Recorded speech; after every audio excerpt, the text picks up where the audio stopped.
સમજો એના કારણ. ક્યાં તો કંઈક ખાધું તમે બહારનું ને એને કારણે કંઈક ઓઇલ તેલ એવું છે કે જે તમને અરે બોડીને ચાલ્યું નહીં, અથવા તો એ સેમ ડે જ થાય મોટે ભાગે, અથવા બીજે દિવસે થાય. પણ તમે કંઈક ખાધું બહારનું ને એમાં કંઈક બેક્ટેરિયા હતા કે પ્રોટોઝોઆ હતા, મરડાની અસર હતી, તો 48 કલાક 72 કલાક 3-4 દિવસ પછી પણ થઈ શકે ઝાડા. કારણ કે ઇન્ફેક્શન એટલું ગ્રો થશે ને પછી ઝાડા પેદા કરશે. તો ભગવાને અને કુદરતે એકદમ સરસ નિયમ બનાવેલો છે આપણે માટે કે આપણા શરીરમાં કંઈક એવું આવી ગયું જે આપણને નુકસાન કરશે ને તે અંદરનું અંદર રહ્યું તો ધીમે ધીમે આપણા શરીરમાં આંતરડામાંથી આપણા લોહીમાં જાય, આપણા આખા શરીરમાં પ્રસરે. બરાબર?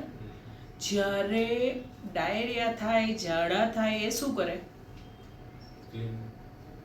ક્લિન્ઝિંગ કરી નાખે કે તમારું જે પણ ઇન્ફેક્શન છે, બેક્ટેરિયા છે, અમીબા છે, જે મરડાની અસર છે, અથવા તો તમને જે નથી ફાવ્યું, ફૂડ પોઈઝનિંગનું છે, તે બધું ખરાબ છે તે ધડધડ કરીને બહાર કાઢી નાખશે. લોકો શું કરે ખબર? બહુ બધા ઝાડા થાય ને એટલે મેડિકલ પર જઈને સંડાસ બંધ કરવાની દવા લઈ લે. તો શું થાય? જે પેલું બહાર નીકળી જવાનું હતું ઇન્ફેક્શન, તે તમે બંધ કરી દીધું. એટલે જે બેક્ટેરિયા છે કે જે ખરાબ મટીરિયલ છે તે બધું તમે અંદર આંતરડામાં રાખશો, એ શોષાઈને તમારા આખા બોડીમાં ફરવાનું, તો ઉલટાનું આખા બોડીને ડેમેજ થાય. એટલે મહેરબાની કરીને ઝાડા લાગે ત્યારે જાતે દવા લેવી નહીં. ઝાડા થાય તો 2 વસ્તુ ધ્યાન આપવાની: પેશાબ બરાબર થાય છે કે નહીં તે, અને ચક્કર આવી જતા નથી ને, બીપી ડાઉન થાય ઘણીવાર એટલા માટે. ઝાડા અને ઉલટી બંને સાથે થયું તો પછી બાટલા લેવા પડે. ખાલી ઝાડા છે તો તમે ORS, આમાં કીધું ઇલેક્ટ્રોલ પાવડર, એ તમે એમાં લખાણ હોય જ એ પ્રમાણે એ 1 લીટરવાળામાં એટલું નાખી દેવાનું, ને જેટલી વાર ઝાડા થાય એટલી વાર એ 100 to 150 ml પ્રવાહી પી લેવા. એમ થાય કે કલાક પહેલાં જ તમે પીધેલું, પણ ઓકે પાછું થયું ને ઝાડો તો પાછું એટલું એ 150 ml પ્રવાહી પી જ લેવાનું. ORS એમાં સોલ્ટ ને ઇલેક્ટ્રોલાઇટ હોય બોડીના, એટલે આપણું બ્લડ પ્રેશર પણ જાળવે ને પ્રવાહી પણ જાળવે. તે આ સમયે તમારે સાદો ખોરાક રાખવાનો, હેવી નહીં. દહીં ભાત લેવું.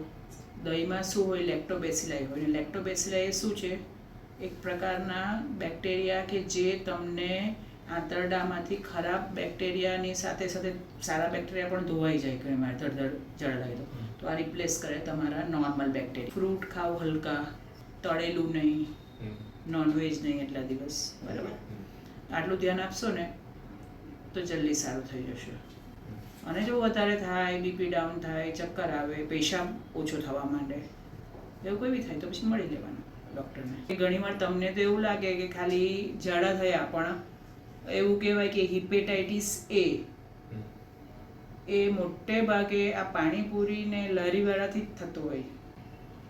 અને એ હિપેટાઇટિસ એ લીવરનો ડેમેજ કરે. એટલે તમે બહારનું નહીં ખાઓ એમ નથી કહેતા, ચાલે, પણ તમે હાઇજેનિક જગ્યા પર જઈને ખાઓ ને, સારી જગ્યા પર જઈને ખાઓ ને. બરાબર? જેમાં ચોખ્ખાઈ હોય.